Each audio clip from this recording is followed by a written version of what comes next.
Hello students, मैं हूं जयशंकर झा और आप देख रहे हैं career point Nawada by Jaishankar Jha. आज मैं आप सबों के लिए डिग्री पार्ट 2 एग्जामिनेशन 2021 का हिंदी 50 का आंसर की लेकर आया हूं। इससे पहले मैथिली 50 का आंसर अपलोड किया गया है, अगर आपने नहीं देखा है तो उसको भी देख लें। आइए देखते हैं आज का जो एग्जाम हुआ है हिंदी 50 का, उसका एक एक प्रश्न का सही उत्तर। इसमें जितने भी प्रश्न हैं उसका सही उत्तर आप लोगों को दिया जा रहा है।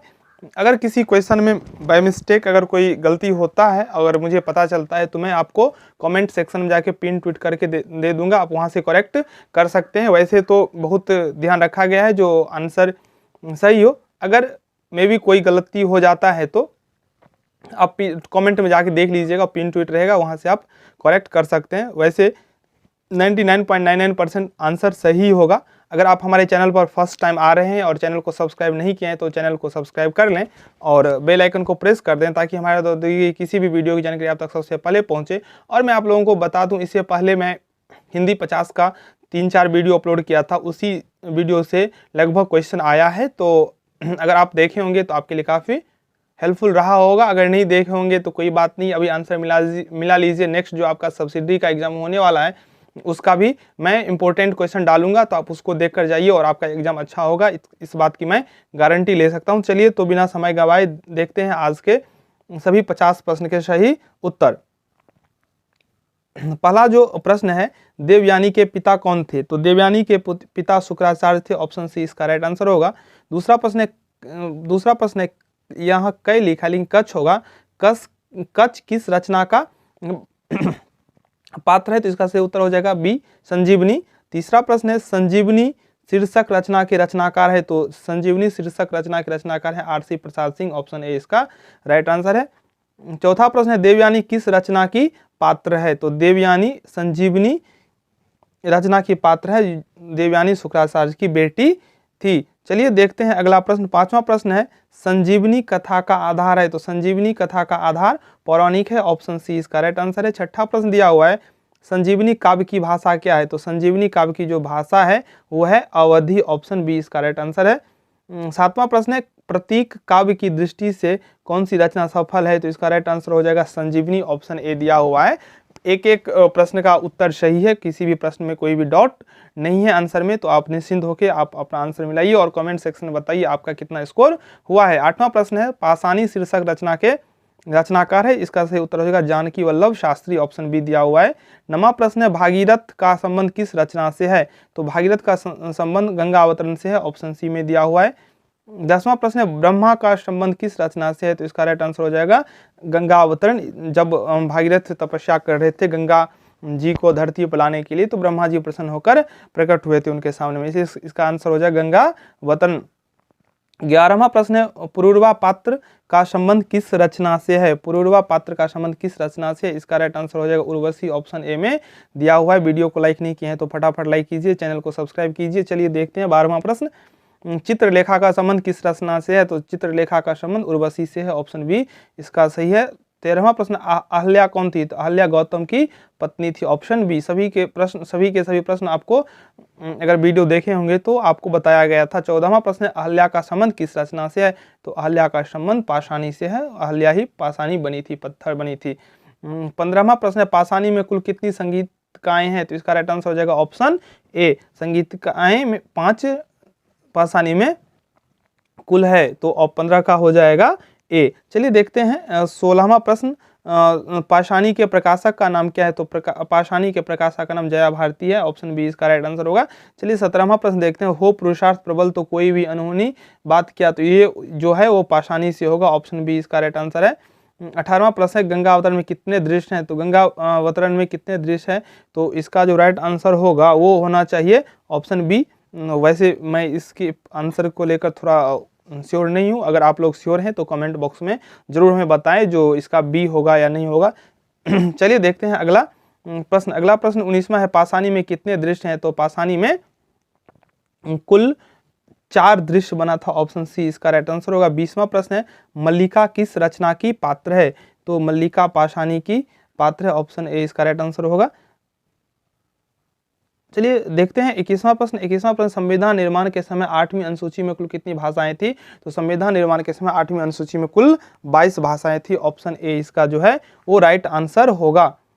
22वां प्रश्न दिया हुआ है, संविधान में प्रथम उपबंध कौन सा है जिसमें राजभाषा संबंधी निर्देश है। संविधान में प्रथम उपबंध कौन सा है जिसमें राजभाषा संबंधी निर्देश है, तो इसका राइट आंसर हो जाएगा 120। चलिए 23वां प्रश्न है, संविधान में संसद की भाषा संबंधी प्रावधान किस अनुच्छेद में वर्णित है, तो इसका राइट आंसर हो जाएगा ऑप्शन सी 120। चलिए देखते हैं 24वां प्रश्न है। 24वां प्रश्न है, संविधान राज्य के विधानसभाओं की भाषा के संबंध में निर्देश किस अनुच्छेद में दिया हुआ है, तो इसका राइट आंसर होगा 222 ऑप्शन सी इसका बिल्कुल करेक्ट है। 24वां प्रश्न है, संविधान में राज्य की विधानसभाओं की भाषा के संबंध में निर्देश किस अनुच्छेद में है, ऑप्शन सी इसका राइट आंसर है। चलिए देखते हैं अब 25वां प्रश्न। 25वां प्रश्न है, संविधान के किस भाग में राजभाषा संबंधी निर्देश दिए गए हैं। संविधान के किस भाग में राजभाषा संबंधी निर्देश दिए गए हैं, तो इसका जो राइट आंसर हो जाएगा भाग 17 ऑप्शन डी इसका राइट आंसर है। 26वां प्रश्न है, हिंदी भाषा के विकास संबंधी निर्देश संविधान के किस अनुच्छेद में वर्णित है, तो इसका जो राइट आंसर होगा वो हो जाएगा 351 ऑप्शन बी। 27वां प्रश्न है, राजभाषा संकल्प कब पारित हुआ। राजभाषा संकल्प कब पारित हुआ, राजभाषा संकल्प कब पारित हुआ, तो इसका राइट आंसर हो जाएगा आपका 1970, 1967, 1950, तो इसका राइट आंसर हो जाएगा डी, क्योंकि इसका राइट आंसर होना चाहिए 1968 जो कि ऑप्शन में नहीं दिया हुआ है। चलिए 28वां प्रश्न है, अनुच्छेद 350 में वर्णित निर्देश हैं, तो अनुच्छेद 350 में वर्णित जो निर्देश हैं वो है राज्य की भाषा, ऑप्शन सी।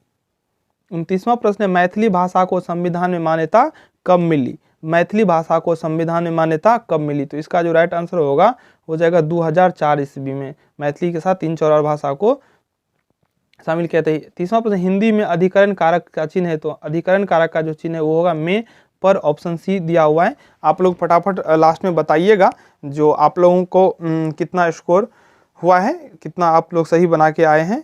31वां प्रश्न है, हिंदी व्यंजन में पार्श्विक ध्वनि होगा, तो हिंदी व्यंजन में कवर्ग, चवर्ग, टवर्ग, तवर्ग, पवर्ग और यवर्ग से कुछ लिया गया है, तो लेकिन इसमें जो आंसर होगा वो होगा ऑप्शन ए 31 का। चलिए देखते हैं 32वां प्रश्न, राजभाषा का अंग्रेजी अनुवाद होगा। राजभाषा तो ये स्टेट लैंग्वेज होगा, ऑप्शन बी में दिया हुआ है। 33वां प्रश्न, चिराग तले अंधेरा कहावत का अर्थ है, तो चिराग तले अंधेरा का अर्थ हो गया अपनी बुराई नहीं देखना, अपनी बुराई नहीं देखना चिराग तले अंधेरा कहावत का अर्थ होगा। 34वां प्रश्न, हिंदी को राजभाषा घोषित किया गया। हिंदी को राजभाषा घोषित किया गया।